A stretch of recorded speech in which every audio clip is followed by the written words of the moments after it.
Hello everyone, today we're working on this SD40-2 and it's a Kado of course, and it's got a surprise inside, just like a box of Cracker Jack. It's got a DCC decoder, so we're gonna try and get that going again. Well, I'm really dating myself with the reference to Cracker Jack. I don't even know when was the last time they did that. I wasn't a big buyer of that.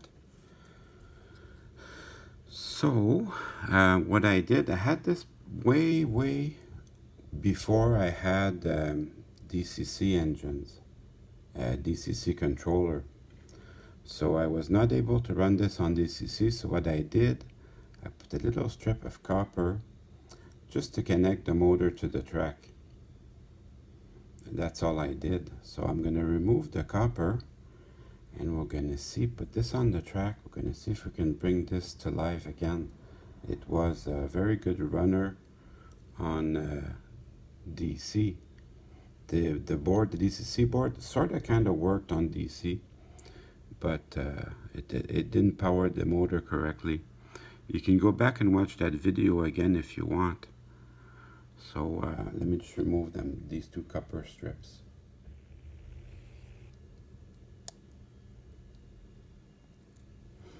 There, that's all it took. Now let's go put that on the track and see if we can revive this again. I really like how they painted the fuel tank and underframe detail and the truck's green. Really cool. To do a factory reset with the NCE power cab, it's called recovery program. I always keep my my handbook for the NCE power cab close by, so there's the instructions for the recovery program. We might not need to use it, it might just work right away. So let's fire up the old NCE power cab.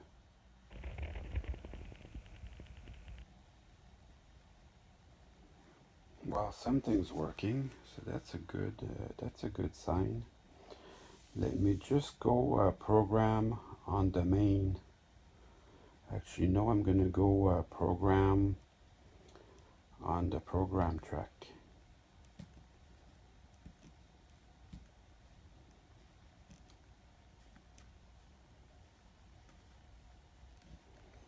So something's working. I've got a pen and paper ready to write down the manufacturer and the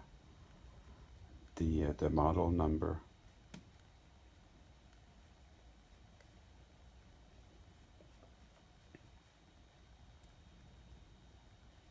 Okay, so I like that. So that is great news. I mean, it means everything's working. So just enter decoder version 51.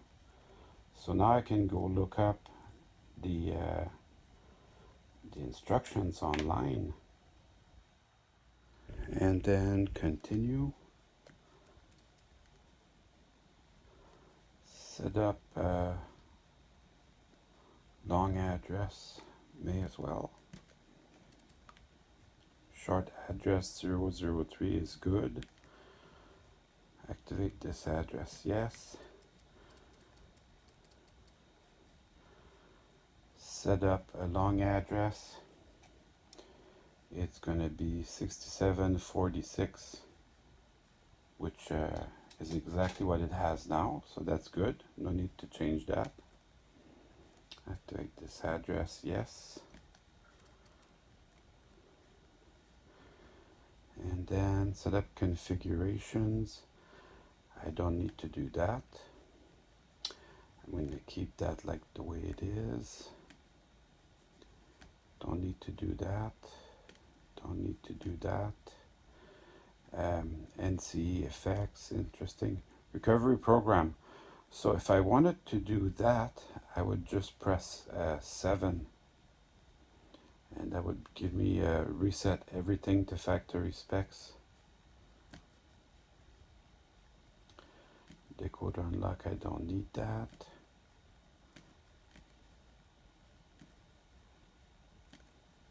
And then that's it. I'm done with that. The only thing is the forward is the backward. It did that to me a few times. I'm going to shut off my NC power cab and then turn it back on again just to see what happens. So okay, it's the same. Let me put some throttle to it just to see what happens.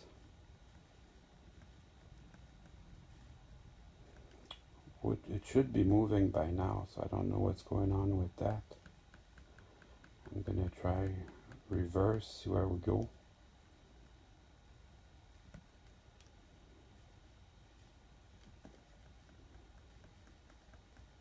That can't be good. Maybe the decoder's not touching the motor. So I'll try a couple more things. So it's not working, so I will try the recovery program. I don't have too much to lose here.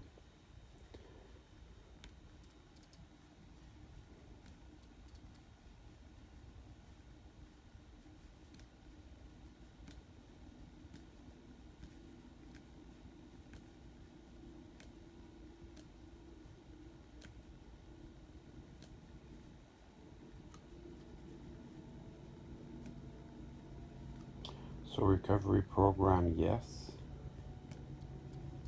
So it goes in and it erases all the data, all the CVs that were programmed, and puts them back to factory. So it's doing something.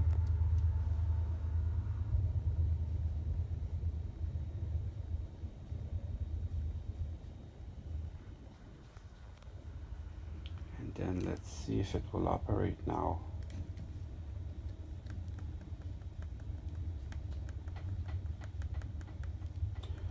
So that wasn't too conclusive. I'm going to do it again a couple of times just in case.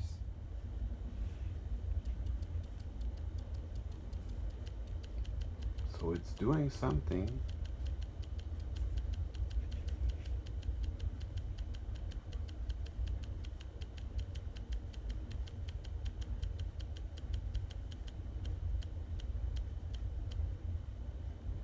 So it went through it.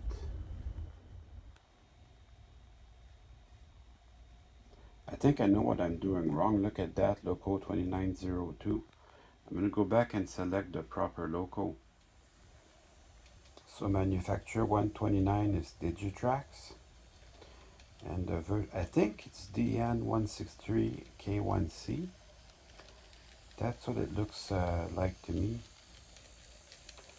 So this runs amazing. So we'll just put the shell back on. I was scared for a minute there, but the number one thing to check when you're doing diagnostics is operator error. I'm gonna pull the decoder back a little bit to remove it because there's a little tear in the kept-on tape. And since I have it in my hands, see if I can show you that here, there's a little tear here. Since I have it in my hands with the shell off, this is the best time to do this. So let's go ahead and remove this kept-on tape. And then I'll go get a brand new piece. Actually, I'm going to look up in the instruction if it needs a little bit wider kept-on tape as well. From the instructions, it just says a little bit over this section here. That's all you need. My tape is not quite wide enough, so I'm going to do another little section here to protect it correctly. Now I can just bring back the decoder. One time I had a Bachmann DCC, the locomotive. It just quit on me, completely unresponsive. And that time I had the right unit number. Check this side to make sure that this little tab is under the pickup. And you know what happened? Somehow I didn't panic. I opened it up. Somehow the decoder lost contact with the frame. So I just wiggled the board a little bit, and that was enough to get it going again. So I'm gonna go try this on the track just to make sure it's still working. For sure you want to do this step before you put the shell back on, of course. Saves you a little bit of headaches. But it's running beautifully. So now I'm satisfied I can put the shell back on. Since my SD40-2 project went so well, I had time to do some extra work on this engine. This engine, I milled the frame for a speaker for a DCC installed, and I milled it wrong. It still runs perfectly. Nice and quiet.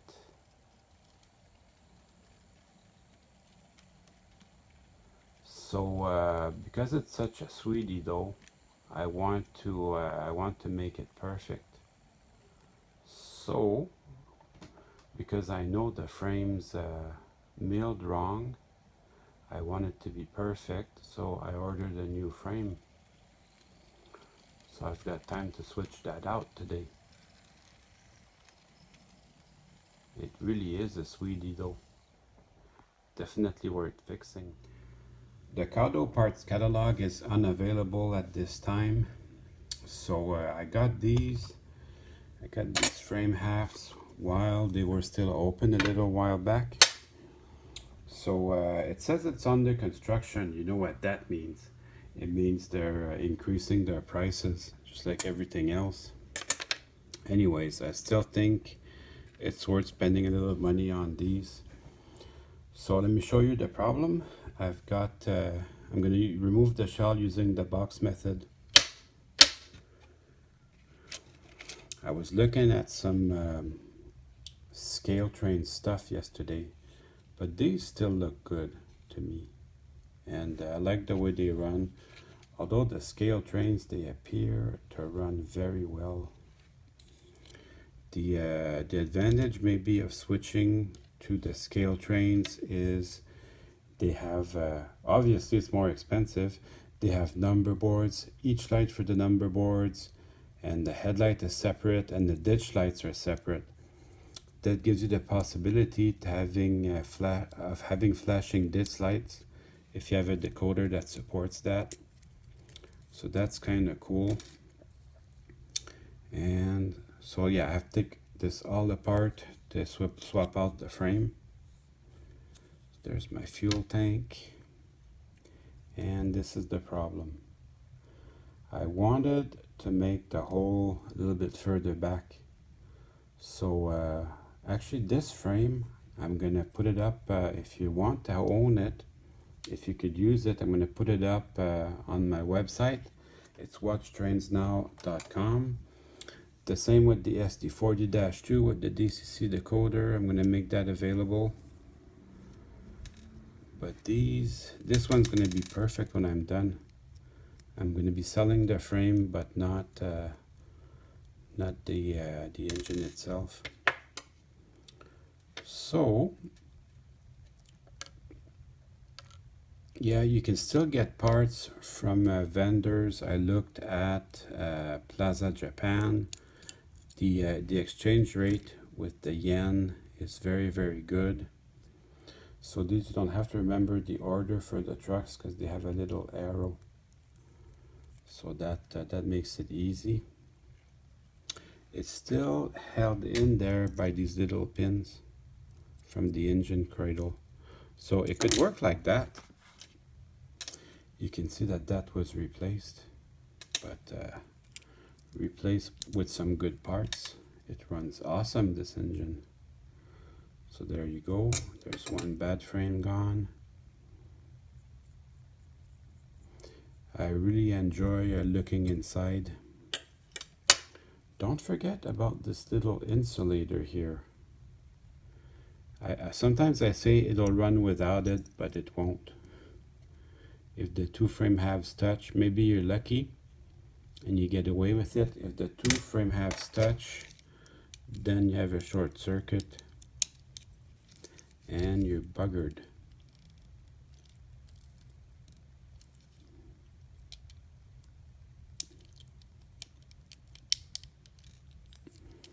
And I'm also gonna need these little brass parts. These, they don't carry electricity. What they do is they let the worm gear move a little bit, so that helps make the engine quiet. They need to move a little bit. So actually, since I'm fooling around with that, I may as well remove it. There's no need to lubricate this. It's been lubricated plenty before. It was running perfectly. So you know what they say, if it ain't broke, don't fix it.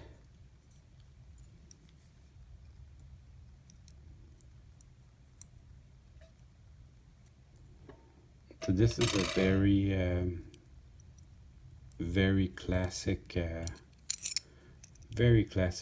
setup for Kato, and that works for me, makes me happy.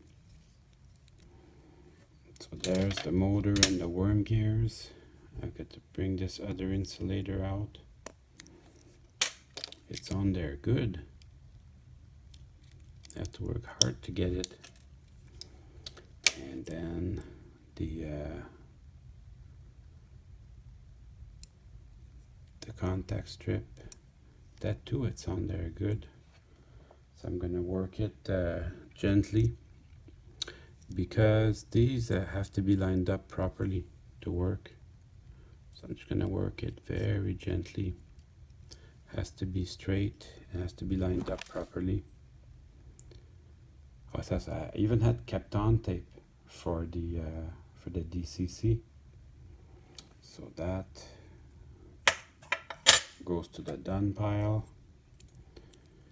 And I'll do the same thing with this contact strip. I'll just work it. And it too had some kept on tape. I'm gonna keep it on. I can say later that I've kept on my kept on tape.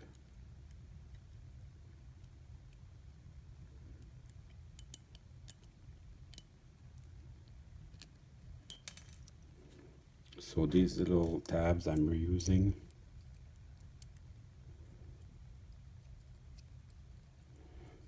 I'm doing it gently because they have a certain angle. So that goes into the done pile. And we can start with our new frame. So actually, it should go just like that, I think. No need to clean it. We're gonna find out in a little bit, because I'm gonna go try it on the track here. But I got a feeling it's gonna be just great.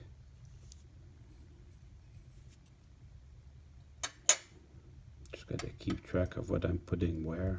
Yeah, what happened with me drilling the frame wrong is I was drilling it, I was like that. I was drilling it. Ah, there you go, I have the same problem again. I can't remember which way is the front and which way is the back. It is, once you know what to look for, it is obvious which side is the front and the back. But what I ended up doing, I was drilling my frame from this way. And I kind of lost track of what was the front and what was the back, you know. So anyways, that was a long time ago. I'm not worried about that anymore. So we'll put, I guess we'll put these two little guys back. They got the 2 holes for the dimples. This, again, to me, that's not a very big project. It just 100%, everything makes sense. There's a little white magnet there that goes on the bottom. And then we'll just add the two little worm gears. Whoops. Actually, I should add that to the other frame. The other frame has the rigging for the worm gears.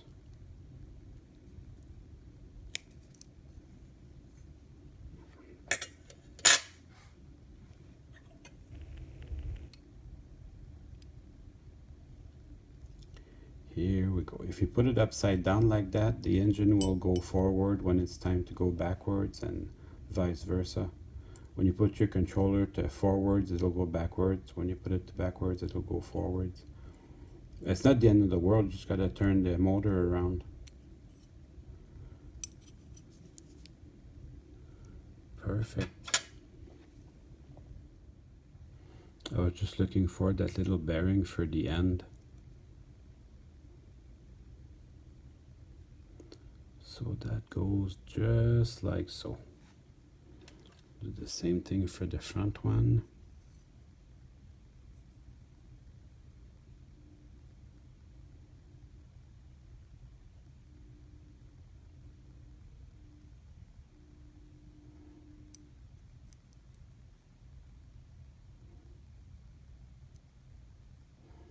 Yeah, I'll take my time to do these because I do want them to be perfect.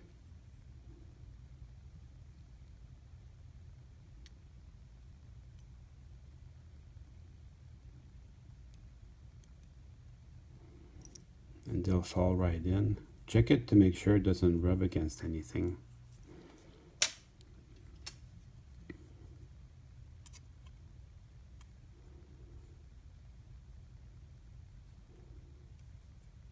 So that just goes back like that. It has to squeeze into its little pins.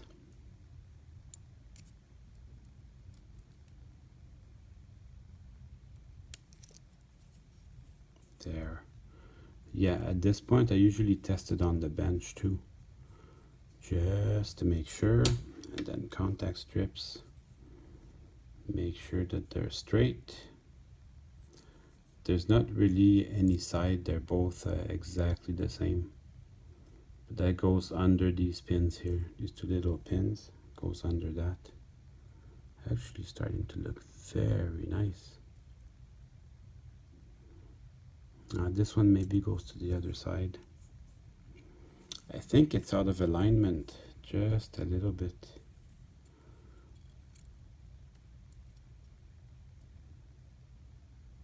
Yeah, that's going to go better on this side.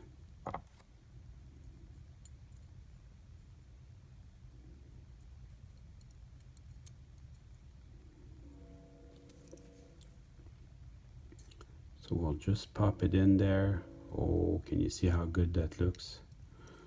That's what I'm talking about. And then this side, we'll just pop it in here, same as the other one.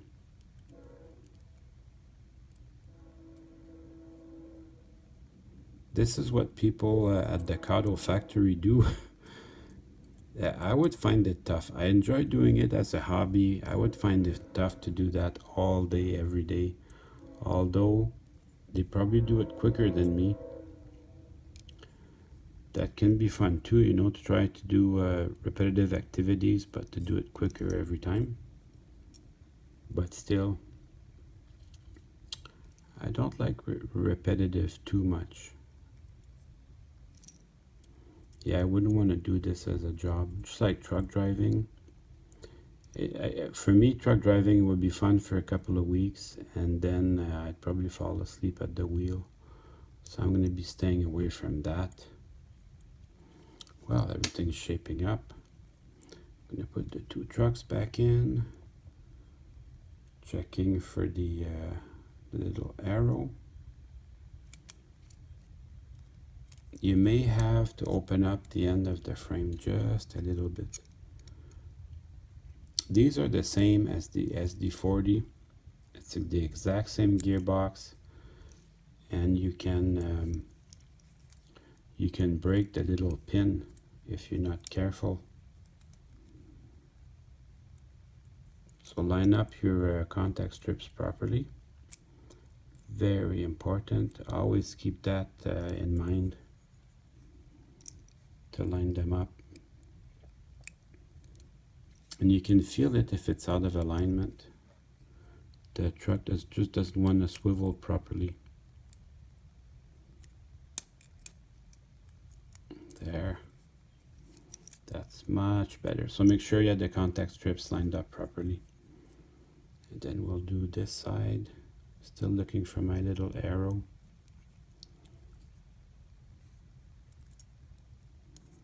And then that's it. This is the tab that could break here. This little tab right here. This little tab right here, it can break. So you don't want that. That would be bad. The engine will still run, but every time you pick it up, the truck falls off, so that can be annoying. Whoops. That wasn't exactly put properly.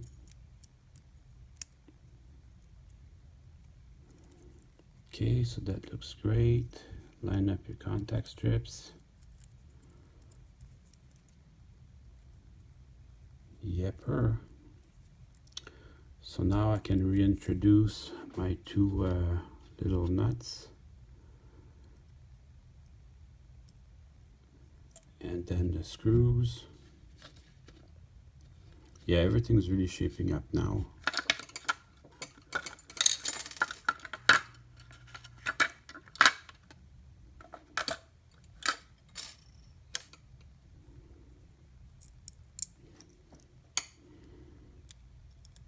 So I'll just start it. I always do that. I have a torque sequence. The other nut was on here. I was looking for it. That is no big deal. I'm glad I didn't throw these out though. I never do. I'm a little bit of a hoarder, so I never throw anything out. There's advantages to both. Like I'm a hoarder 100%, but I'm organized. That's the only thing that's saving me. But you know, I do sell stuff on my website, so I'm trying to be better.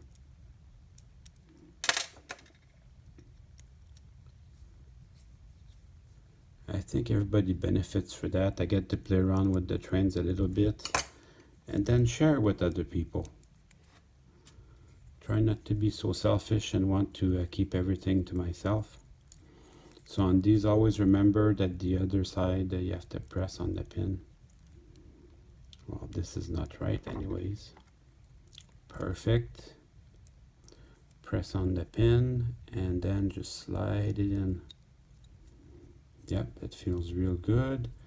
And then we'll pop the shell back on. Hey, maybe I should test it before I pop the shell on. That makes kind of sense. Let's do that.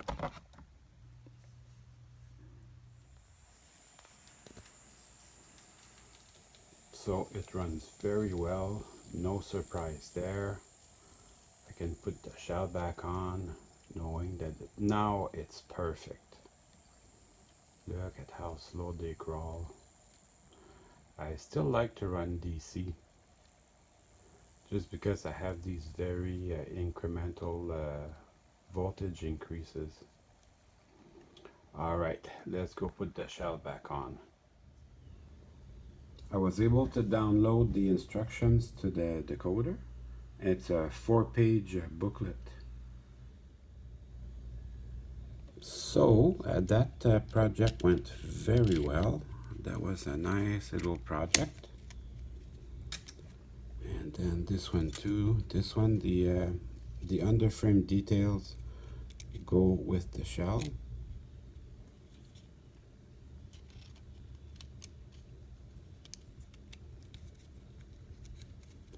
And that just snaps back into place.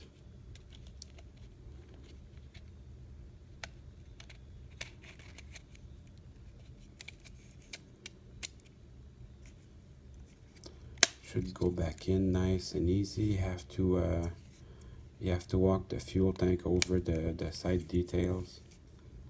It's not too hard.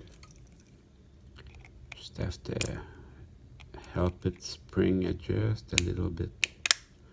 There we go. And now it's time to run some trains. So, if you have a locomotive that has DCC like this, you can turn the headlights on and off, and you can make the locomotive move forward and backward, which can pretty much do the same thing with DC.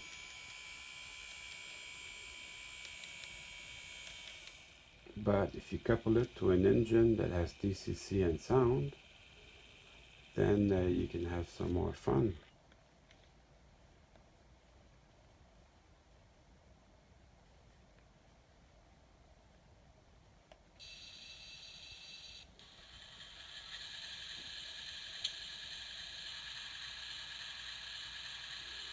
That's great, because the second unit you can turn the headlights off.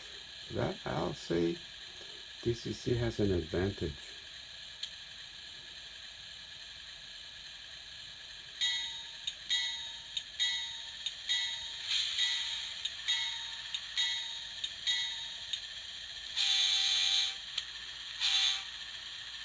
Alright, let's put a train together with this.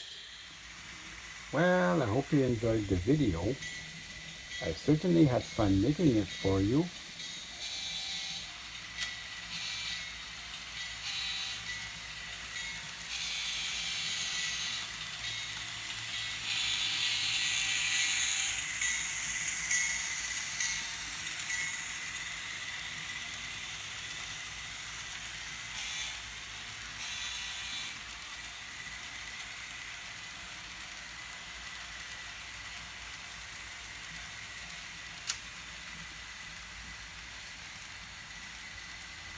See you soon.